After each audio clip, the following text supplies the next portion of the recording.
What's up guys, Starlink here. And yes, today we're going to talk about Genshin Impact and the fact that I've been bitten by the same bug as many others out there and I can't stop playing it. Now what even got me into playing this game in the first place is the fact that it takes clear inspiration from the likes of Breath of the Wild.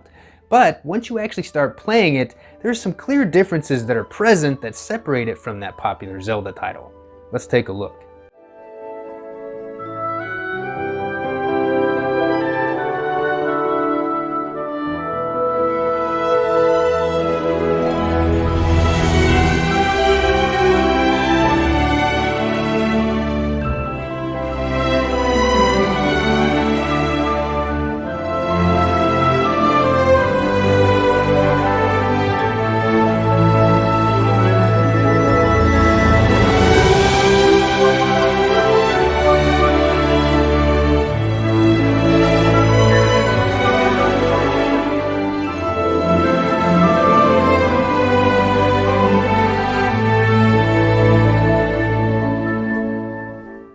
Genshin Impact is a game that blew me away in terms of its presentation.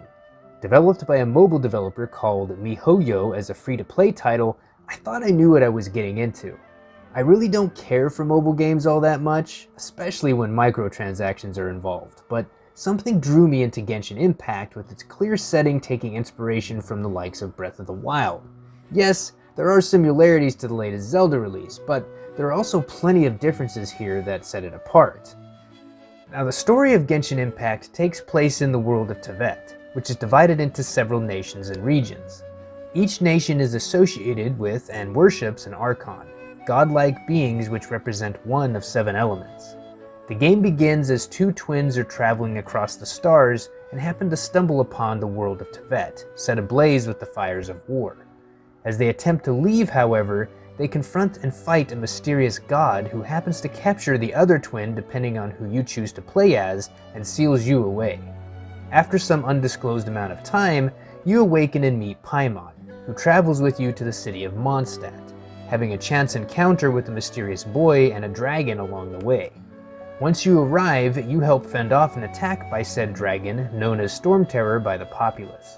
You collaborate with the Knights of Favonius as you discover the whereabouts of this dragon and the source of its corruption.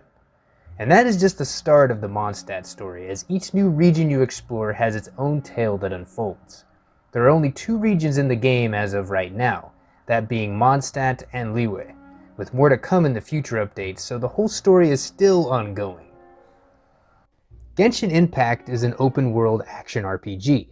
You have a party of 4 characters that you can cycle between, with the possibility of acquiring many more if you happen to get lucky with the game's gacha system. You level up these characters through doing activities and gaining XP cards that you obtain giving you experience. You can even level up your weapons and accessories in the game by combining them with other similar items found in your inventory or enchantment ore that's used exclusively on weapons. There's actually more to the combat than first meets the eye, with a layer of strategy involved that actively encourages you to swap between different characters as you fight to combine different elements together to form what's called an elemental reaction that does massive damage. While not always necessary, at higher levels later on in the game it becomes pretty much mandatory to do any significant damage to the enemy. Plus, it can be very rewarding to learn how all these elements stack up so you can take advantage of them. It always feels so satisfying taking out large groups of enemies in one fell swoop, exploiting their weaknesses and stacking elements. Weapons are specific to each character, and a good rule of thumb is to have each character with a different weapon type active in a given party. You're going to want to have a catalyst or bow user present to make your life easier on taking out any airborne enemies. This holds true for not just combat, but exploration as well. Greatsword users are good to have around for mining ore, while catalyst and bow users are good for long-distance targets and solving puzzles. Amber, for example, may be considered the weakest link in the game inside of combat, but the fact that she not only uses a bow but also carries the element of fire means she is one of the best characters to light torches and hit targets in the air, solving many of the game's environmental puzzles. You can create up to 4 active parties that you can switch between at any given time, so it's a good idea to take advantage of this by making at least 2 groups. One for world exploration and solving puzzles, and another geared more towards combat. All weapons and accessories have a star rating from 1 to 5, signifying not only its rarity, but how far you can level them up as well. With weapons, you can upgrade them even further through a process known as refining, which uses any duplicate weapons found in your inventory. This will level up the rank of said weapon, increasing its passive abilities. Both your characters and weapons start out with a level cap of 20, but through a process known as Ascension level, you can break that cap and continue leveling up the characters and weapons even further. This also opens up talents for each character that can be leveled up as well. This process requires specific materials that may take a while to find, but they can all be obtained within the game without spending any real money, thankfully. You also have an adventure rank that levels up over time with the more activities that you complete, and it's basically considered your overall level. The higher your adventure rank, the more things open up for you to do, like exploring the world, opening treasure chests, grabbing collectibles, doing challenges, completing quests and domains, which is this game's version of dungeons, all giving you experience towards your adventure rank. There's also what's called your world level, which as it goes up, increases enemy levels as well as higher ranked loot drops. There's also the resin system, which is basically the game's way of limiting certain activities you can complete for the day, like doing domains or fighting elite boss monsters. There's literally dozens of things to keep track of within Genshin Impact. So much so, in fact, that it can feel a little overwhelming at times, which can be either a good or a bad thing depending on the type of person you are. Sometimes less is better after all. But give it a little time and everything will start to fall into place eventually. The game does a decent job at explaining things and easing you into each new activity as it becomes available. There's also a wealth of information available online that I recommend looking through to get a better grasp of how everything works. Useful tip: make sure to utilize your pins on your map, marking locations of interest where you can. One thing I did was look up a map online that shows you the locations of Anemoculus and Geoculus locations, marking them on my in-game map so I knew where to look for them. It sounds like it's a hassle, sure, but it'll save you some time, trust me. One thing I should mention here is the wish system, which is where Genshin Impact's whole gacha mechanic lies. You can buy what's called Acquaint Fates and Intertwined Fates with Primo Gems, of which can be acquired through doing various activities or buying outright with Genesis Crystals using your real-world money. Every time you activate a wish, you will either acquire a weapon or, more importantly, a new character to play as. This is where the devs expect you to throw most of your cash at. Now it might be tempting to want to spend some real money in the hopes of nabbing a rare character like Diluc, but it's just not worth it in the end. The game hands you a decent selection of characters for free, and you'll acquire plenty of Primo Gems doing activities along the way that you can invest towards wishing for more anyway, so you're bound to get a good character with enough time. Now that's what I'm talking about. Screw you, gacha system.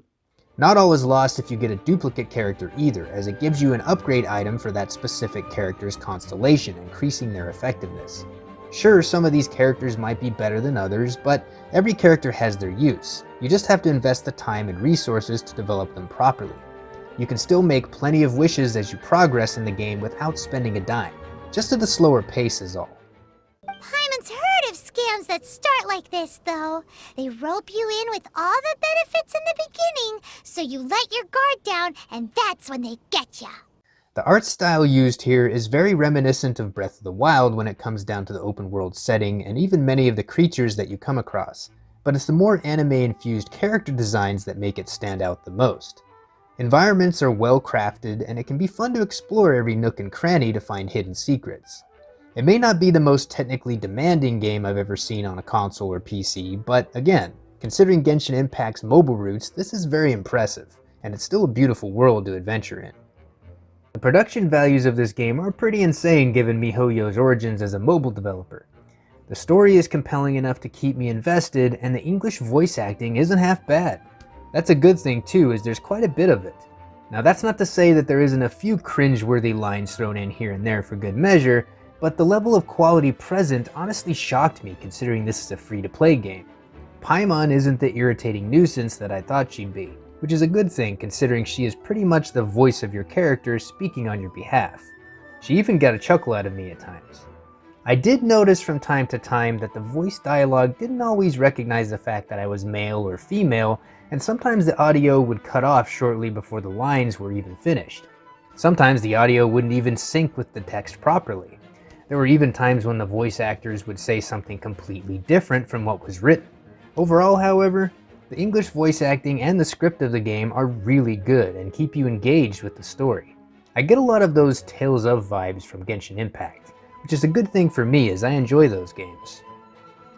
Another thing that I simply must mention here is the music and how fantastic it is. From the bustling cities of Mondstadt and Liyue to the vast fields and mountains that you explore in between. Every track heard here is amazing, and the music even changes dynamically with it being night or day, or what region you happen to be in as well. Now, as much as I love the little bits of music heard throughout Breath of the Wild's journey, Genshin Impact definitely trumps it in this regard, as there's just more variety of tracks to listen to as you travel, encouraging you to explore in the hopes of hearing something new.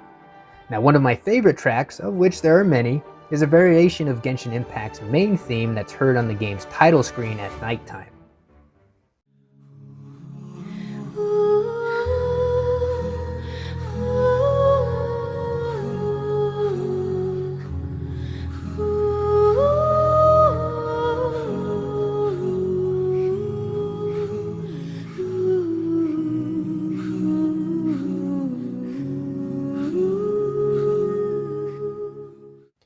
For the record, my gameplay experience was through the PS4 Pro, and it's been an overall pleasant one with only minor hiccups in performance at times. There was an occasional cutscene here and there that had some serious drops in frames for some odd reason. Same goes for exploring the top of a big tree as the leaves around you become transparent. There's also the fact that textures don't load in quickly enough when you come in and out of the menus, making the world and characters around you looking pretty drab at times. Now, some of these issues could be optimization problems more than anything, as the devs have no experience developing on consoles prior to Genshin Impact. Hopefully they can iron out any kinks over time so it runs better not only on the PS4, but the eventual Switch release as well, as I know many are waiting for that one. As it stands right now when it comes to pure performance though, if you have a decent gaming PC, you're probably better off just playing it there. That said, however, if all you have is a PS4, it runs good enough on there to still be enjoyable, and you'll get a decent upgrade when the PS5 arrives for sure. Overall, I've really been enjoying Genshin Impact far more than I ever thought I would. The world is simply a joy to explore and get lost in, with plenty of activities to keep you occupied along the way. There's even more content planned that will be added to the game in the future as well. Not just with new quests and characters to collect, but whole new regions to explore, expanding upon the world and story even further, which is crazy when you consider how big the game already is. It still blows my mind that you can do so much in this game without even spending a penny. If Genshin Impact is a taste of what the future of free-to-play games are like, then I'm okay with it. So I planned on trying this game out because I heard so many people talking praise about it, right? And I figured I'd at least give it a try, but considering its mobile development roots and the fact that it was a free-to-play title with microtransactions, I didn't think I'd stick with it for very long. But I was honestly surprised on how addictive this game actually is. And you know what? The gacha elements really aren't that intrusive at all. I can tell you for a fact that I've been playing this game since release, and I haven't spent a dime on it yet.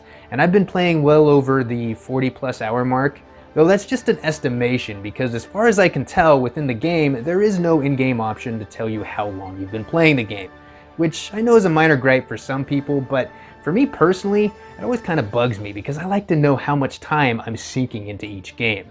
But again, that's just me. But anyways guys, that's what I got for you today. If you enjoyed the video, make sure to drop a like, or dislike if you didn't. And as always, I want to thank you all for watching, and I'll see you all in the next one. Reach for the stars.